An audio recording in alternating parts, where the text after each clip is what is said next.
예전에 미국의 중부의 한 마을에 아주 사악한 두 형제가 살고 있었습니다.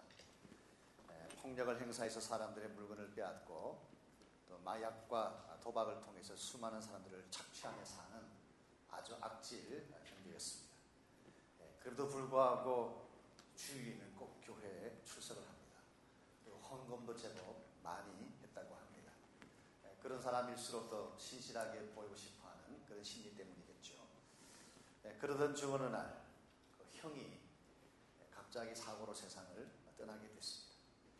이 동생이 목사님을 찾아가서 장례식을 부탁하면서 다음과 같은 요청을 했습니다. 목사님께서 하관 예배를 드리실 때 우리 형에 대해서 꼭 한마디 해주십시오. 우리 형은 성자였다고, 세인트였다고 꼭 한마디를 부탁한다고 말씀을 했습니다. 근데 부탁하는 그 표정을 보니까 심상치가 않습니다. 안 들었다가는 후환이 있을 법한 위협적인 자세. 목사님에게 고민이 시작됐습니다. 어떻게 그 악한 형을 성자라고 부를 수 있느냐. 양심의 가책 때문에 이러지도 못하고 저러지도 못하고 고민하던 목사님이 드디어 장례식 날 모인 조객들을 모아놓고 다음과 같이 말을 했다고 합니다. 여러분, 여기에 누워있는 고인은 살아있는 동안 참으로 악한 일을 많이 했습니다. 가난한 사람을 착취하고 마약과 도박으로 타운을 병들게 했습니다. 그 순간 동생의 얼굴이 울그락불그락했습니다마는 목사님은 계속 말을 했습니다. 그러나 이 동생에 비하면 형은 성자였습니다. 여러분, 사람은 누구나 자신의 살아온 행적과 상관없이 칭찬받고 존경받고 싶어하는 마음을 가지고 있습니다.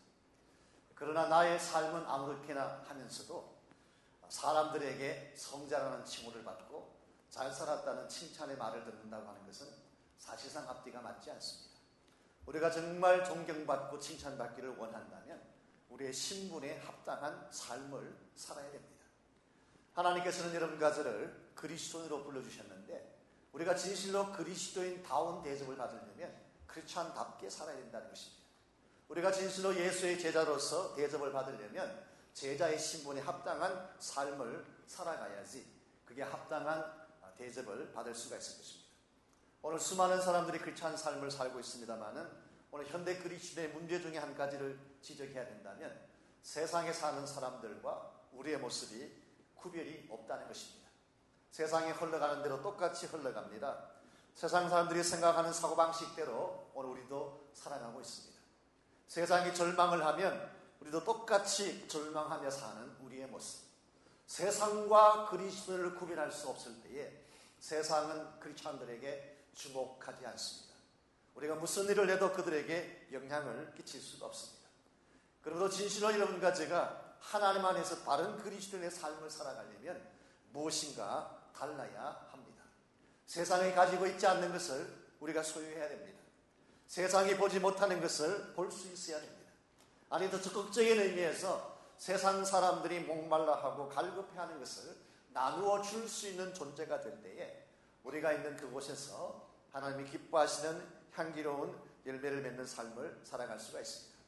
어떻게 하면 어지러지고 삐뚤어진 이 세대 가운데서 이 세상과는 다른 종류의 삶, 이 세상을 변화시킬 영향력을 끼칠 수 있는 이런 삶을 우리가 살아갈 수가 있을까요?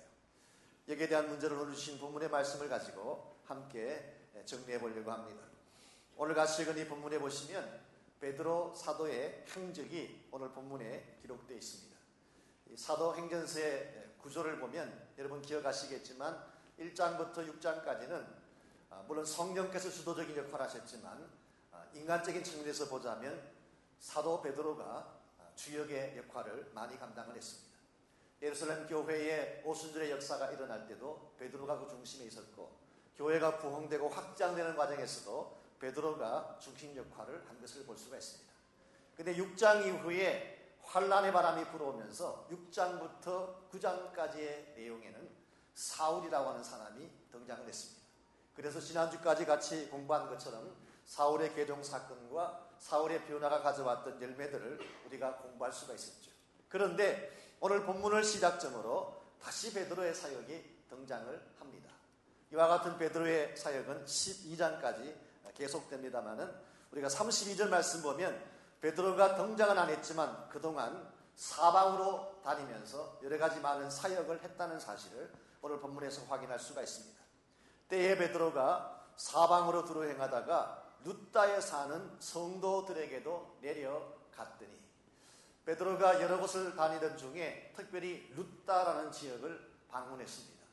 이 지역은 예루살렘 서쪽으로 한 50km 정도 떨어져 있는 그러한 타운입니다. 여기서 조금만 더 내려가면 욥바라고 하는 항구 도시가 나옵니다. 오늘 본문에 등장하는 두 지명 룻다와 욥바, 이것이 바로 베드로가 사역을 시작했던 곳인데 이 지역에 살고 있는 크리스찬들을 묘사하면서 오늘 본문은 조금 생소한 단어를 가지고 이 크리스찬을 소개하고 있습니다. 물론 우리들에게는 이미 보편화된 단어이고 사도 바울 서신을 보게 되면 가장 많이 사용되는 단어이긴 합니다만은 교회의 초창기에는 사용되지 아니했던 생소한 단어, 바로 그 단어가 성도라고 하는 단어입니다.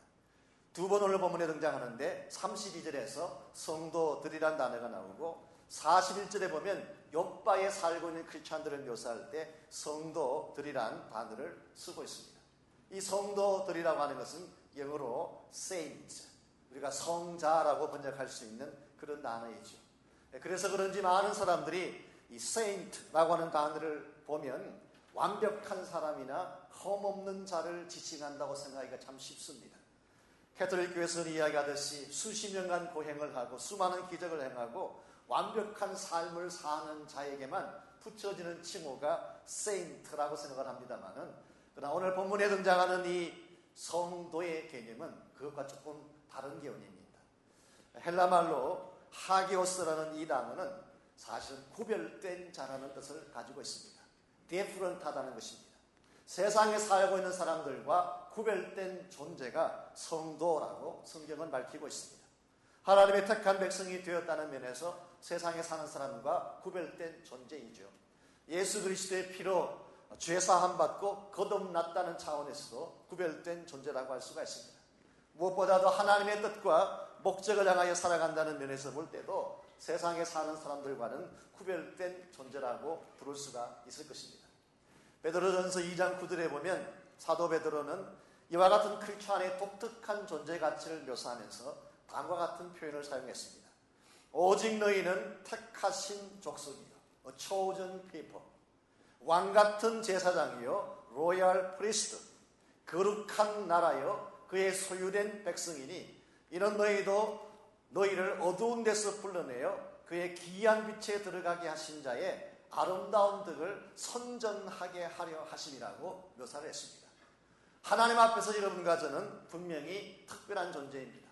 하나님의 선택된 족속이라는 의미에서 하나님이 우리를 왕같은 제사장으로 사용하신다는 측면에 있어서 우리는 하나님에게 속한 백성이요 하나님의 거룩한 나라의 백성이라는 측면에서 분명히 구별된 존재인 것을 확인할 수가 있습니다.